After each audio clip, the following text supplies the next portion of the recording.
M O government of West Bengal. তো আজকে যে টপিকটা নিয়ে বলবো সেটা হচ্ছে গুলঞ্চ, যেটাকে আমরা আরেকটা নামে চিনি গিলয় কিংবা অমৃতা। তো এর সাইন্টিফিক নাম হচ্ছে টিনোস্পোরা কর্ডিফোলিয়া। টিনোস্পোরা কর্ডিফোলিয়া এটা হচ্ছে সাইন্টিফিক নাম। এটা মেনলি যে কাজে ব্যবহার হয়, এটা আয়ুর্বেদিক থেরাপি পারপাসে ইউজ হয়, তার সাথে সাথে মেডিসিন পারপাসে ইউজ হয়।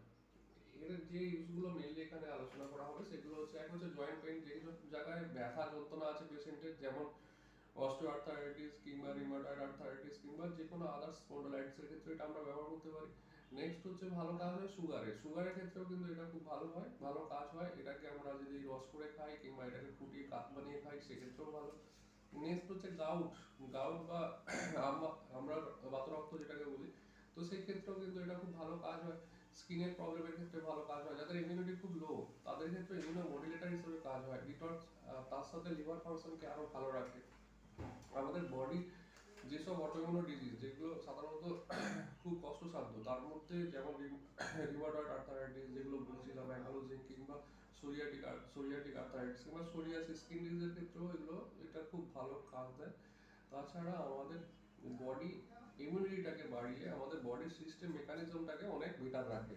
তো তাছাড়া আরেকটা যেটা ভালো কাজ হয় সেটা হচ্ছে যে যে ফিভারগুলো সারতে চায় না সেক্ষেত্রেও দেখা যায় আমরা যদি গিলয় ব্যবহার করি সেক্ষেত্রে ভালো রেসপন্স থাকে।